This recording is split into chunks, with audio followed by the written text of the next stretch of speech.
If you're watching this after the 18th of January and you're wondering why ghosts of the past, ex-friends, ex-lovers, ex-colleagues are sliding into your DMs and saying hello, this might be why. Let's talk about it. Hello, I'm Sookboy. You're awesome. Let's talk about Venus retrograde. These are the dates. Screenshot 3, 2, 1. Perhaps the most important thing to understand about a Venus retrograde is that it circles back round to us. Old loves, old romance, old money. Anything that we need to retrace our steps with when it comes to what we desire and what we value and who we bond with. This particular Venus retrograde will conjunct Saturn 3 times, hence why there will be 3 distinct energetic phases or patterns you can follow in this time with regard to your relationships, your finances, romance, desire in general. Now, if you're in the middle of some kind of contract, I would actually say this will be quite relevant to you also.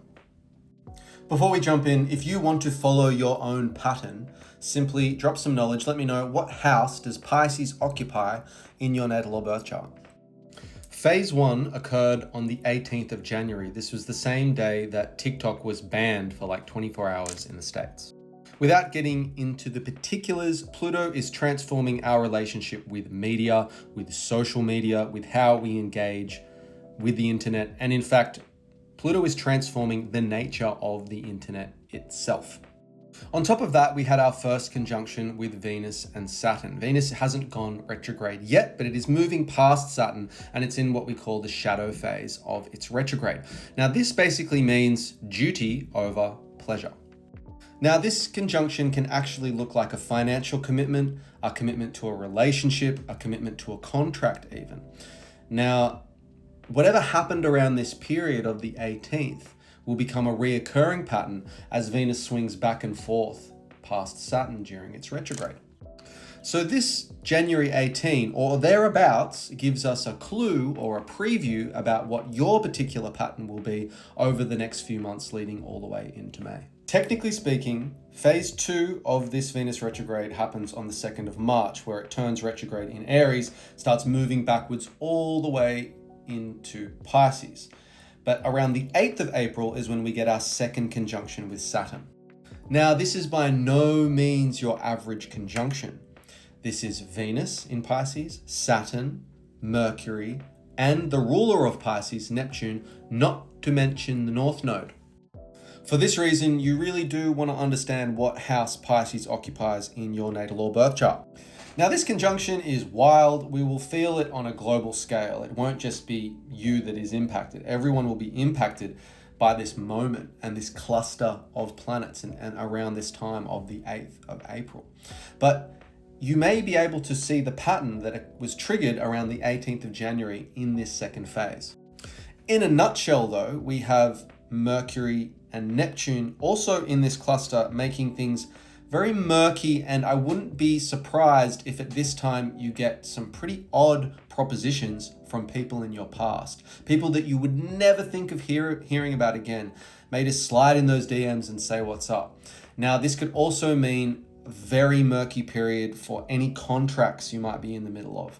Anything legal you might be in the middle of. You really need to do your due diligence in this time. Mercury does not operate that well in Pisces, and Venus in Pisces can also be quite idealistic. We've got Neptune in there, just totally confusing the situation. So if you have anything financial or contractual around the 8th of April, please do your due diligence. And yeah, don't be surprised if people from your past actually circle back around and say what's up in this time.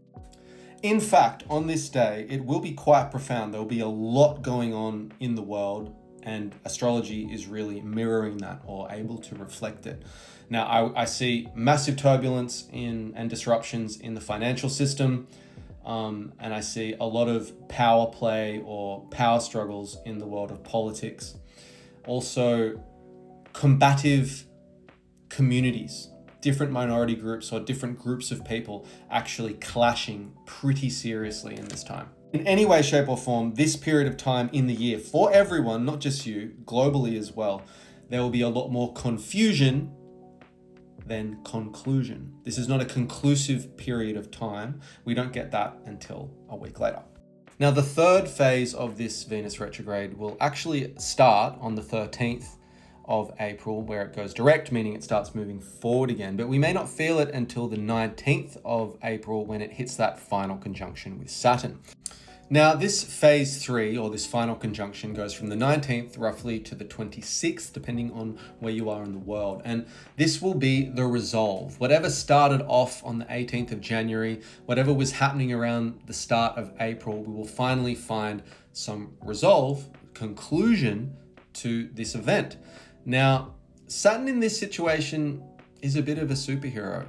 It's not normally good, but I kind of really see it as pretty beneficial, meaning that it's asking you to internally reflect, find some internal consistency, some internal congruence, bringing all the messiness of life back into you, processing all of that, forgiving yourself, moving through things, letting go of relationships, bad financial situations potentially, your delusional desires that you fail to see the red flags from. Saturn is going to give you a reality check around these situations or these themes as Venus retrogrades back and forth past it. Now, the unfortunate thing about this Venus retrograde is that we don't get your average Venus exalted in Pisces, which is very much about dissolving all boundaries between you and another person, you and your wealth, you and your self-worth. Even you and yourself. Psychologically, Venus wants to break down all of the boundaries that you hold up in your unconscious. Accept them, forgive them, love them anyway. Venus in Pisces is unconditional love. However, with Saturn there, it makes things very restrictive, responsible, dutiful, and it actually puts up boundaries. So we don't get your average Venus retrograde in Pisces, which is unfortunate, but at the same time, it may prevent us from making some pretty risky, deluded financial or relationship decisions. Now, if you're watching this between the 19th and the 26th of April and you're still really in the thick of it and you cannot see the way out, the light at the end of the tunnel, please feel free to book a reading with me. We can talk about it. Also, consider dropping some knowledge and let me know if this is resonating with you. I'd be super interested to see if any of this lands for you, as it is a prediction for the first quarter of the year. I'm Sookboy, you're awesome. Hope that helps. Okay, bye.